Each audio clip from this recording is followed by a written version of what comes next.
Canlar, Sivas'a gidiyoruz. Gemerek'e gidiyoruz. Gemerek'te Sızır Şelalesi'ne gidiyoruz. Oraları şöyle size göstereceğim. Hadi bakalım. Sivas'a gidiyoruz. Sivas'a. Bizim hemen karşımızda. Veysel Hocam, sizinle değerlendirelim Pençe 3 operasyonunu ve elbette yapılan açıklamadaki ipuçları. Sızır Şelalesi'ne geldik. Şöyle bir vadinin içine giriyoruz. Güzel bir vadi, güzel bir yer. Şimdi belli bir yere kadar geleceğiz. Ondan sonra arabayı park edeceğiz.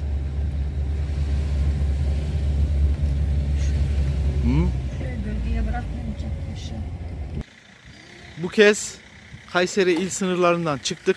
Sivas il sınırlarına girdik arkadaşlar. Sızır Şelalesi Gemerek Sızır'da, Sivas'a bağlı. Sivas'a da yaklaşık Kayseri'ye biraz daha yakın. 100 kilometre, evet 100 kilometre. Sivas'a da mı 100 kilometreydi? Öyle bir şey olması lazım. Navigasyondan bakarsınız. Hadi aşağı doğru gidelim canlar.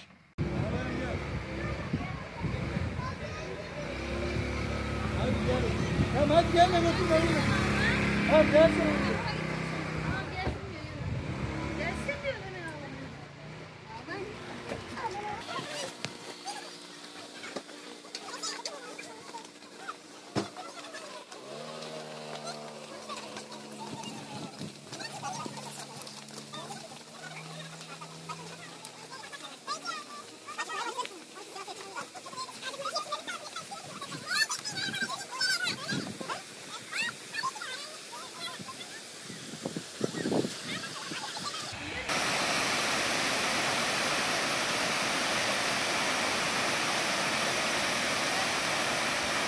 Evet canlar, buraya geldiğimiz zaman ne yapılır?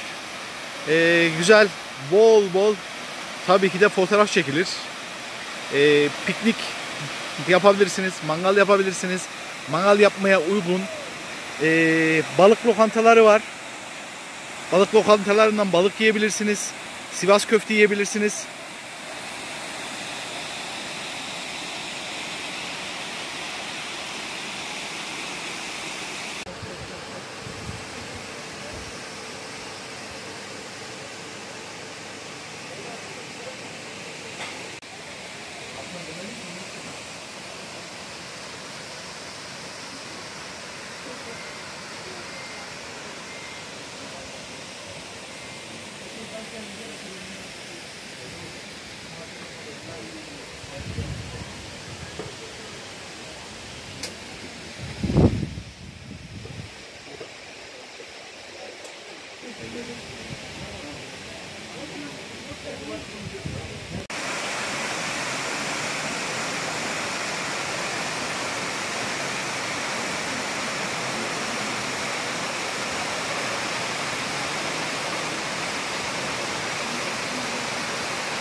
Arkadaşlar bu kısımsa şelalenin hemen sağ tarafında bulunan böyle suyun oluşturduğu kayganımsı bir yapı oluşturur arkadaşlar.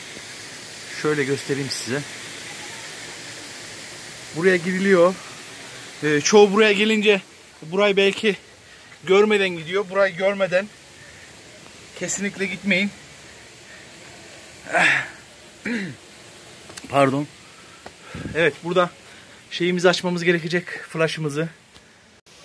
Evet arkadaşlar, böyle damla taş mağaraların içinde oluşturduğu kireç taşlar var ya, o yapının aynısı bu şelalenin arka tarafındaki minik mağarada mevcut canlar. Şuna üzülüyorum. Yemiş, içmişler, sigara, kola vesaire, çöp, çöp. Ya yapmayın arkadaşlar, lütfen yapmayın. Atanları uyarın. Buralar hepimizin. Bir sonraki katman daha var. Arkadaşlar. Burada sular süzülerek, bastığım yerde görmek istiyorum. Sular süzülerek böyle bir yapı oluşuyor. O yüzden şu yapıya bakın. Ne güzel. Gerçekten çok güzel.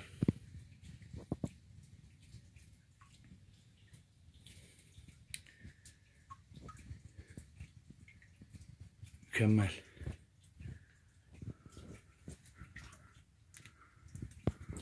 Evet. Çok güzel canlar. Yani buraya gelince, mutlaka Sızır Şelalesi'ne gelince buradaki bu mağaranın içine de girin. Dediğim gibi çoğu kimse bilmiyor. Tabela falan da koymamışlar. Ama girdiğim yeri gördünüz. Hemen şelaleyi sağınıza aldığınız zaman,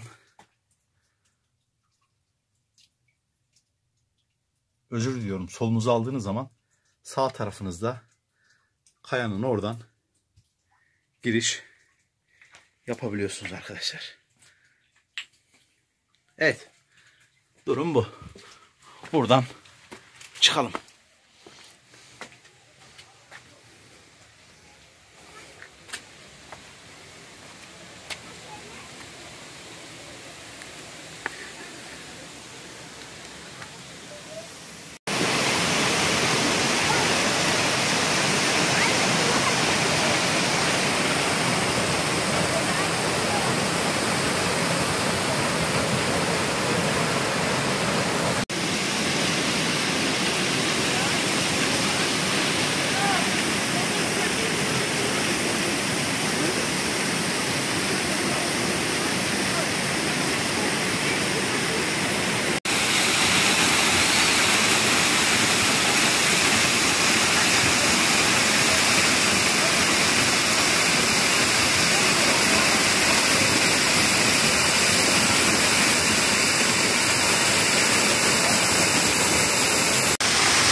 Evet arkadaşlar, Sızır'dan